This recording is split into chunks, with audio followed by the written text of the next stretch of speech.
Vamos lá. Agora vai dar certo isso aqui. Uh! Como as coisas mudam rápido, pessoal. Primeira sessão depois do recesso, na nossa Suprema Corte. Nossa, que linda a nossa Suprema Corte. Nós tivemos 3 discursos. Só 3 ministros tiveram a coragem de discursar. E o discurso deles teve o mesmo tom. Não vamos recuar, não vamos abandonar a democracia brasileira, não importamos com a pressão internacional, somos corajosos em defesa da democracia, vamos prender Bolsonaro, não aceitaremos a anistia. Os 3 falaram basicamente a mesma coisa. O Alexandre de Moraes até assustou seus colegas ali, o tanto que ele estava histérico, né, meio surtado, assim, alterado.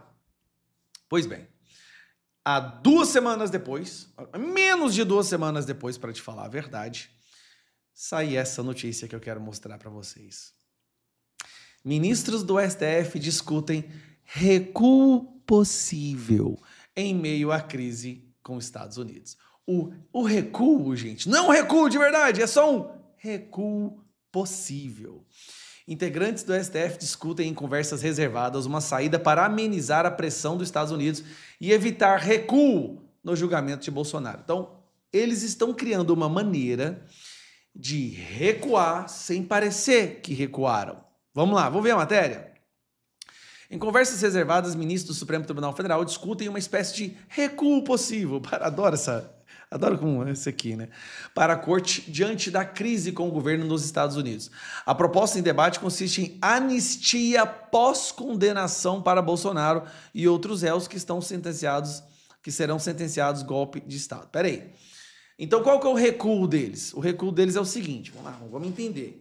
Olha, se a gente recuar agora, vai ficar muito feio e nós já vamos ficar mais descredibilizados que já somos no Brasil. Então, vamos fazer o seguinte, vamos tentar fazer um acordo com o pessoal, deixa a gente só terminar o teatro, deixa a gente só terminar esse julgamento falso, tá? Porque senão fica muito mal pra gente. Então, deixa a gente terminar, aí logo que a gente terminar, vocês no Congresso podem ir lá e fazer a anistia, que a gente promete que não vai interferir. Cara, olha isso aqui. Tá aqui, ó. A alternativa busca evitar novas sanções dos estados que estão com medo das sanções. Ao mesmo tempo, manter o entendimento do STF pela condenação do Bolsonaro. Na prática, o Supremo condenaria os acusados, mas não se movimentaria para derrubar uma eventual anistia aprovada pelo Congresso Nacional. Olha só isso aqui. É tipo assim, cara, deixa a gente sair sem passar vergonha, então deixa a gente terminar, tá? Vamos terminar com o julgamento, porra, já gastamos tanto, já foi tanta manchete na Globo, a Daniela Lima já falou tanto sobre isso. Então a gente termina o julgamento, condena, aí a gente fica bonito na fita, certo? Para não passar vergonha. Aí vocês vão lá e desfazem tudo que a gente fez. Vocês vão lá e anulam tudo. Aí a gente promete que dessa vez a gente não vai interferir nas decisões do Congresso, tá? Mas não vai acostumando, tá bom, Congresso? Dessa vez a gente não vai interferir, não vamos humilhar vocês como fizemos no IOF. Dessa vez pode confiar na gente. A gente vai deixar a anistia ser aprovada e não vamos considerá-la inconstitucional. Olha o nível do diálogo que existe hoje, gente.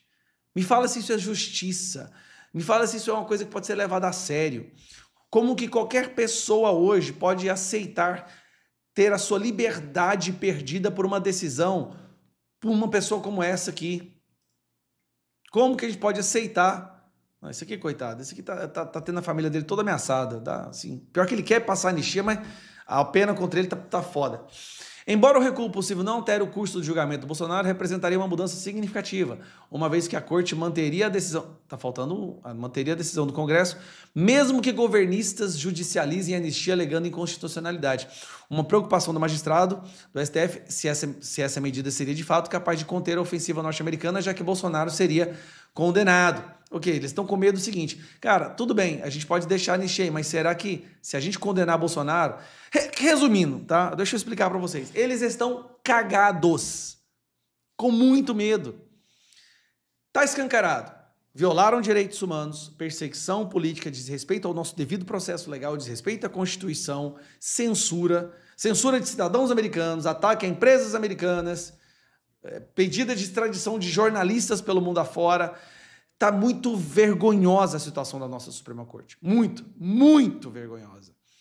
E agora o medo deles é o seguinte, cara, nós brincamos com fogo, agora vamos ser sinceros, tem uma solução. Amigos, eu sei que os assessores do STF aí me assistem, tem uma solução. Larguem a mão do Moraes. É simples. Ou o Moraes vai levar toda a Suprema Corte brasileira para uma lama histórica. Vocês estão entendendo que vocês vão participar de uma corte que o mundo vai reconhecer como uma corte que viola direitos humanos? Vocês entendem? Pelo amor de Deus, será que não dá para entender isso? O mundo inteiro, a maioria do Brasil já reconhece. Pesquisa de hoje, nós temos mais pessoas acreditando que a gente vive numa ditadura do judiciário do que não. E vocês querem seguir adiante nesse caminho? A escolha é de vocês. Façam o que vocês acharem melhor. Nesse vídeo, com muita calma, eu vou te mostrar como que essa sanção dos Estados Unidos de ontem em relação aos mais médicos é muito maior do que a imprensa tenta mostrar. Eles estão escondendo muita coisa aí. A sanção é em relação a um programa Mais Médicos que, na verdade, era um programa de financiamento da ditadura de Cuba através da escravidão dos reféns cubanos que vinham trabalhar no Brasil. Só que essas pessoas, elas vinham trabalhar no Brasil com algumas condições, tá? Os familiares dela tinham que ficar em Cuba como reféns e se eles fugissem, a família deles iriam pagar o preço. Eles recebiam apenas 20% do salário deles, o resto era passado diretamente para o bolso do ditador em Cuba. Então esse é um processo de exploração, é escravidão mesmo. E o terceiro ponto, eles eram obrigados a sair eram proibidos a sair das cidades onde eles eram colocados. É como se fosse mais ou menos uma tornozeleira eletrônica. Obrigados de sair de onde eles estavam e não podiam pedir permanência no Brasil, não podiam pedir visto. Reféns, o maior esquema de refém que o mundo já viu e o Brasil financiou. O que acontece? O secretário de Estado, Marco Rubio, ele é um descendente de cubanos. Se eu não me engano, o pai, a mãe dele era cubana. Ele, melhor do que ninguém, entende o que é esse sistema de exploração e escravidão. Ao fazer essa sanção ao Brasil, a membros do governo Lula, que eu vou te mostrar quais são, você vai ficar... Até o Alexandre de Moraes está envolvido nisso. Ao fazer essa sanção, ele está mostrando para o mundo que o Brasil financiou ditaduras através da escravidão dos reféns da ditadura. Isso, assim, é mais uma pedra gigantesca para destruir essa fachada essa blindagem de democracia que o Brasil tem. O mundo está agora sabendo que o Brasil financiou ditadura escravizando os reféns dessa ditadura. Agora eu vou passar para você algumas das coisas, uma das pessoas que foram sancionadas. Alberto Kleiman. Esse cara ele está no Ministério da Saúde. Ele é o coordenador geral da COP30. Alberto Kleiman foi sancionado. Outro que foi sancionado, também não tem mais visto, que também está no governo, também no Ministério da Saúde, está revoltado aqui, dizendo que é uma agressão à soberania. Por que eu separei? Para essas pessoas aqui, impedir que o Brasil escravize reféns de ditadura é ir contra a soberania brasileira. Você entende isso aqui? A soberania brasileira, para eles da esquerda, é ter o direito de escravizar reféns de uma ditadura enquanto financiando essa ditadura com o seu dinheiro. Agora eu deixei a melhor parte para o final. Essa aqui é uma matéria publicada pelo STF, tá aqui, ó, tô no site do STF, de 2017, tá vendo, ó? 30 de novembro de 2017. Me acompanha para você entender que a casa é muito mais grave. Supremo julga constitucional, ou seja, de acordo com o Supremo, o Brasil tem o direito constitucional de escravizar reféns de ditaduras. Julga constitucional o programa Mais Médicos. Agora vamos lá. Prevaleceu o entendimento adotado pelo ministro Alexandre de Moraes, que afastou os argumentos principais apresentados pela Associação Médica Brasileira. Entre os pontos abordados, o ministro discutiu o atendimento ao direito à saúde, a necessidade de validação do diploma do médico estrangeiro e a questão da quebra de isonomia na relação do trabalho. Ou seja, o Alexandre de Moraes acredita que o que aconteceu foi certo, que o Brasil tem o direito, sim, de escravizar, de explorar reféns de uma ditadura enquanto as famílias deles eram mantidas prisioneiras. Olha que loucura que o cara fez. Segundo a leitura apresentada pelo Alexandre de Moraes, a prioridade estabelecida no Sistema Único de Saúde com o Mais Médicos foi o binômio ensino e serviços, ao invés de investir em especialização para... especialização para depois ter o retorno, fez os dois ao mesmo tempo. Aqui não se trata de vínculo empregatício. É uma forma encontrada também em outros países de especialização junto à prestação de serviço. Ele está justificando o fato de que o Brasil pode sim financiar uma ditadura sanguinária e escravizar os reféns dessa ditadura. Então, assim, Marco Rubio está fazendo um pente fino em todos aqueles que contribuíram para escravizar os cubanos. E aí, de repente, aparece aqui um voto do Alexandre de Moraes, enquanto ministro da Suprema Corte, autorizando isso. Cara, quando você acha que não tem como piorar... Ah, outro detalhe que eu esqueci de falar, que eu acho que é importante, que é esse aqui, ó. Esse cidadão aqui também perdeu o visto, tá? A imprensa não tá falando, mas isso aqui é o Padilha, é o ministro da Saúde. O ministro da Saúde do Brasil perdeu seu visto para ir aos Estados Unidos e agora corre o risco também de ser sancionado pela lei Magnitsky.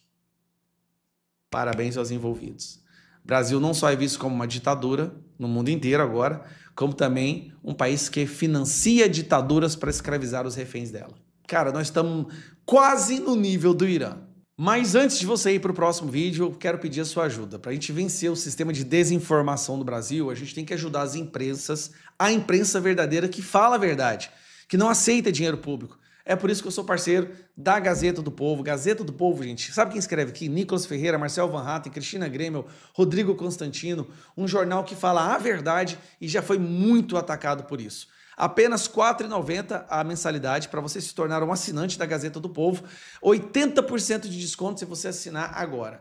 É só você usar esse QR Code que está aqui, ou o link que eu estou deixando na descrição, ou também fixado nos primeiros comentários.